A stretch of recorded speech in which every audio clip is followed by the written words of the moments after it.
Friends, मी Manisha Marathi kitchen with मनीषामध्ये तुमचं पुन्हा एकदा खूप खूप मनापासून स्वागत आहे। कशा आहात तुम्ही सर्व? हसत आहात ना आणि हेल्दी फूड खात आहात ना? मी सुद्धा मजेत आहे। तुमच्या सर्व रेसिपीज बघत आहे, तुमच्या सर्व व्हिडिओज बघत आहे आणि फुल वॉच करीत आहे, लाईक्स आणि शेअर सुद्धा करीत आहे। तर दिवाळी आता 10 ते 12 दिवसांनी येणार आहे।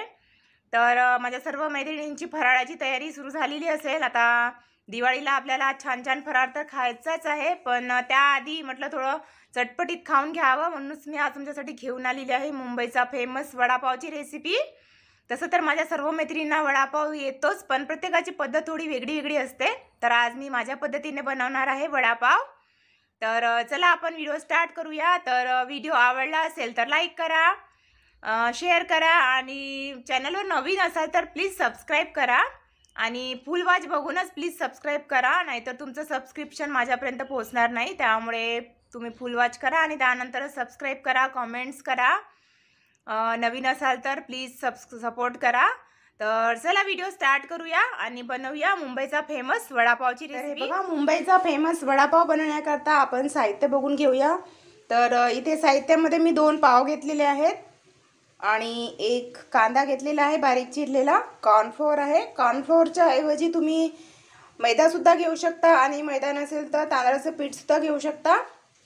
1 कटोरी मी इथे ब्रेड क्रम्स घेतलेले आहेत, 3 उकडलेले आलू आहेत, बॉईल आलू, आणि 1 छोटा चम्मच अद्रक लसणाची पेस्ट आहे आणि 2 ते 3 छोटे चम्मच तीळ आहे। तर चला आता आपण स्टार्ट करूया। आपण वडा बनवून घेऊया। त्याकरता मी एका प्लेटमध्ये 3 आलू घेतलेले आहेत। या आलूला आपण आता हाताने छान स्मॅश करून घेऊया। तुम्ही किसणीने पण छान याला किसून घेऊ शकता। तर हे बघा, हे बॉईल केलेले असल्यामुळे हाताने सहजतेने स्मॅश होत आहेत। हे बघा, अशा प्रकारे छान स्मॅश करून घेऊया।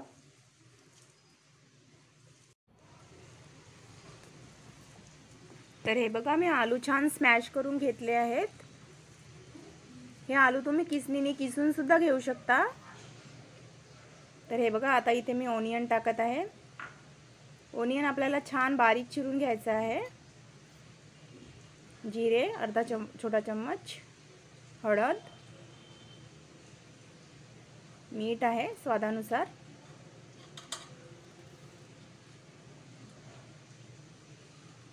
धने पावडर घेतलेली आहे अर्धा छोटा चम्मच, तिखट अर्धा छोटा चम्मच, तीळ आहे अर्धा छोटा चम्मच, चाट मसाला अर्धा छोटा चम्मच, आपला वडा थोडा चटपटीत होण्यासाठी अद्रक लसणाची पेस्ट आहे, आणि यामध्ये आपल्याला अर्धा वाटी ब्रेड क्रम्स टाकायचे आहेत।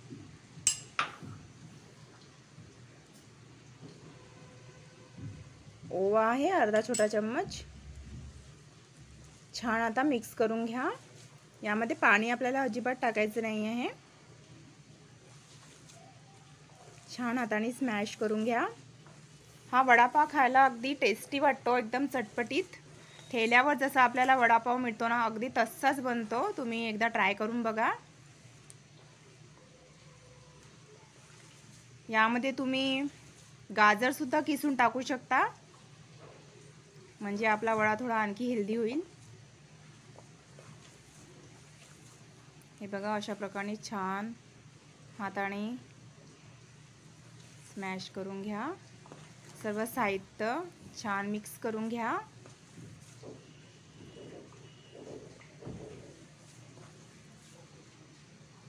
हे बघा, सर्व साहित्य मी छान असं मिक्स करून घेतलेलं आहे। आता हे कॉर्नफ्लोअर मी घेतलेले आहेत, यामध्ये थोडं पाणी टाकायचं आहे आणि एक छान घट्ट घोळ तयार करून घ्यायचा आहे। पाणी आपल्याला जास्त नाही टाकायचं आहे। बघा, तुम्हाला याची मी क्वांटिटी दाखवते। अशा प्रकारे आपल्याला ठेवायची क्वांटिटी, एकदम म्हणजे जास्त पातळ पण नको आणि एकदम घट्ट पण नको। तर हे बघा, आता इथे ब्रेड क्रम्स आहेत। तर आता आपल्याला इथे 2 ते 3 छोटे चम्मच तीळ टाकून मिक्स करायचं आहे, म्हणजे एकदम क्रिस्पी बनेल आपला वडा आणि हेल्दी सुद्धा बनेल। हे बघा तीळ आणि ब्रेड क्रम्स मी छान असं मिक्स करून घेत आहे.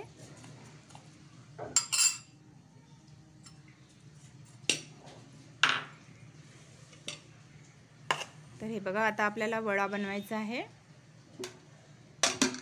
तर आपण वडा बनवून घेऊया.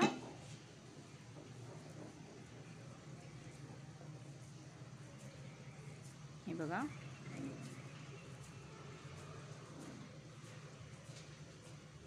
तुम्ही हा वडापाव मुलांना टिफिनमध्ये सुद्धा देऊ शकता. आलू बॉईल करून ठेवू शकता फ्रीजमध्ये रात्रीच, आणि झटपट सकाळी वडा केला की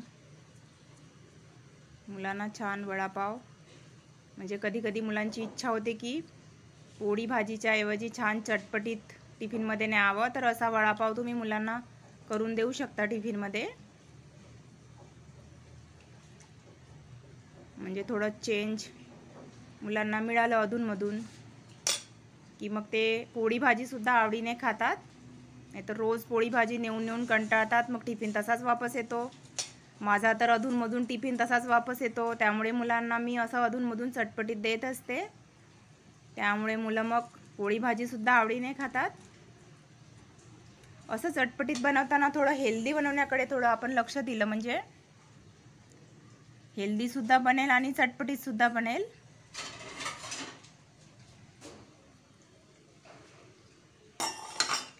या पावच्या ऐवजी तुम्ही ब्राऊन ब्रेड घेऊन त्याला जर असं गोल आकार केलं ब्राऊन ब्रेडला की त्याचासुद्धा आपण पावसारखा वापर करू शकतो. म्हणजे तो आणखी जास्त हेल्दी बनेल. हा पाव जो आहे हा मैद्याचा असतो आणि ब्राऊन ब्रेड जो आहे तो आपल्या गव्हाच्या पिठाचा असतो. त्यामुळे ही आयडियासुद्धा तुम्ही करू शकता. हे बघा असं कॉर्नफ्लोअरच्या गोळमध्ये टाकायचं आहे आपल्याला हा वडा, आणि आपल्या ब्रेड क्रम्स आणि तिळाच्या पावडरमध्ये छान असं कोटिंग करून घ्यायचं आहे. हे बघा म्हणजे हा वडापाव जेव्हा आपण तळतो ना, आणि तळल्यानंतर इतका सुंदर दिसतो दिसायला, एकदम खाण्याची इच्छा होते. आणि कोणतीही डिश दिसायला सुंदर दिसली की खाण्याची इच्छा आणखी जास्त वाढते. हे बघा मी सर्व वडे असे रेडी करून घेतलेले आहे. तेलसुद्धा माझं इथे गरम झालेलं आहे. तेल आपल्याला एकदम कडक होऊ द्यायचं आहे, कडक गरम पाहिजे तेल. हे बघा अशा प्रकारे आपले वडे जे आहे आपण तळून घेऊया.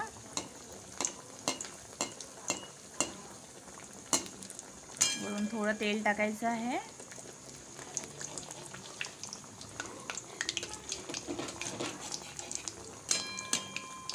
तर दोन्ही बाजूनी छान ब्राऊन कलर होईपर्यंत हा वडा आपल्याला तळून घ्यायचा आहे. दुसऱ्या साईडने सुद्धा छान तळून घ्यायचं आहे. तर तुम्हाला ही माझी रेसिपी आवडली तर लाईक करा, आणि आवडली असेल तरच लाईक करा.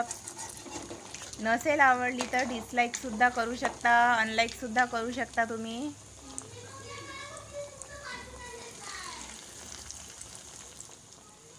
तर हे बघा सर्व वडे तळून घ्या, आणि तुमच्या फ्रेंड सर्कलमध्ये किंवा रिलेटिव्समध्ये पण तुम्ही ही रेसिपी शेअर करू शकता.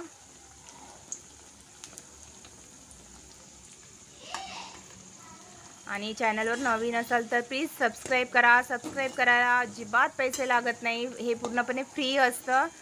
त्यामुळे प्लीज सबस्क्राईब करा. तुमचा एक एक सबस्क्रिप्शन आमच्यासारख्या नवीन यूट्यूबरला खूप खूप इम्पॉर्टंट असतो. त्यामुळे प्लीज सपोर्ट करा. हे बघा सर्व वडे मी तळून घेत आहे. बघा किती सुंदर कलर आलेला आहे, आणि तीळ आणि ब्राऊन ब्रेडची मी कोटिंग वरून केलेली असल्यामुळे सुंदर दिसायला पण अगदी सुंदर दिसत आहेत. तर हे बघा अशा प्रकारे सर्व वडे तळून घ्या तुम्ही. हे बघा किती सुंदर दिसत आहेत, खायला पण तेवढेच टेस्टी आहेत. तुम्ही नक्की करून बघा. तर हे बघा आता मी हे जे पाव आहे त्याला असं चाकूने 2 भाग करत आहे. हे बघा चेरी पाव मी इथे घेतलेले आहेत, कारण माझ्या मुलांना असे चेरी पाव आवडतात. थोडे स्वीट पण असतात हे.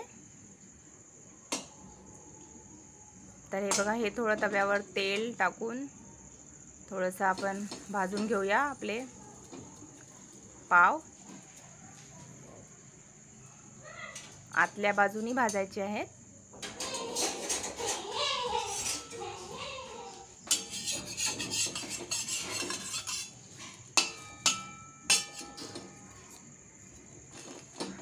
हे बघा,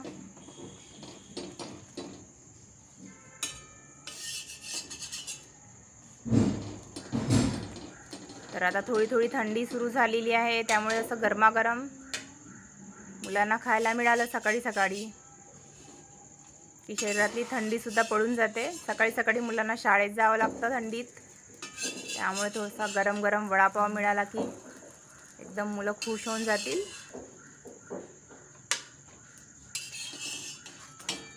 आणि मुलं खुश असले की आपण पण खुश असतो. हे बघा, सर्व पाव जे आहेत मी छान असे भाजून घेतलेले आहेत.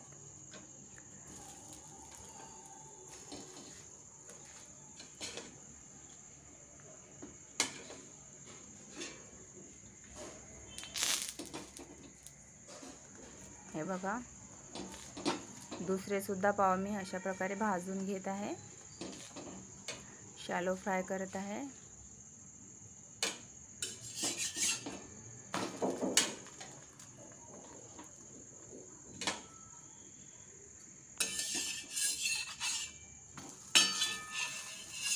बघा, एकदम जास्त फ्राय करायची नाही आहेत. हे बघा,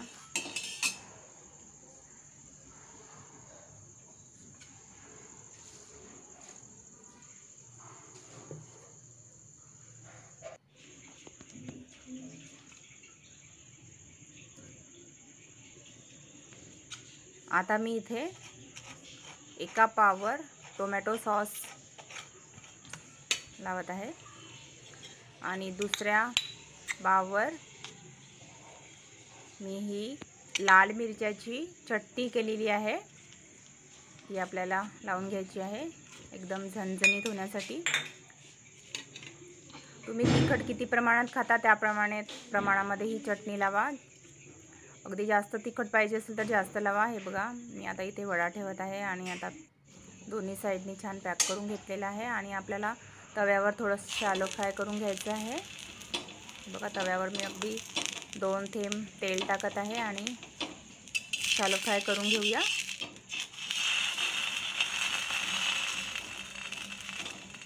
तर हे बघा, रेडी झालेला आहे आपला मुंबईचा फेमस वडापाव घरच्या घरी. आवडला तर लाईक करा, शेअर करा आणि कमेंट्स करा छान छान. तुम्ही खूप छान छान कमेंट्स करता, त्यामुळे खूप छान वाटतं आणि नवीन नवीन व्हिडिओ करण्याची आणखी एक प्रेरणा मिळते. इच्छा होते नवीन नवीन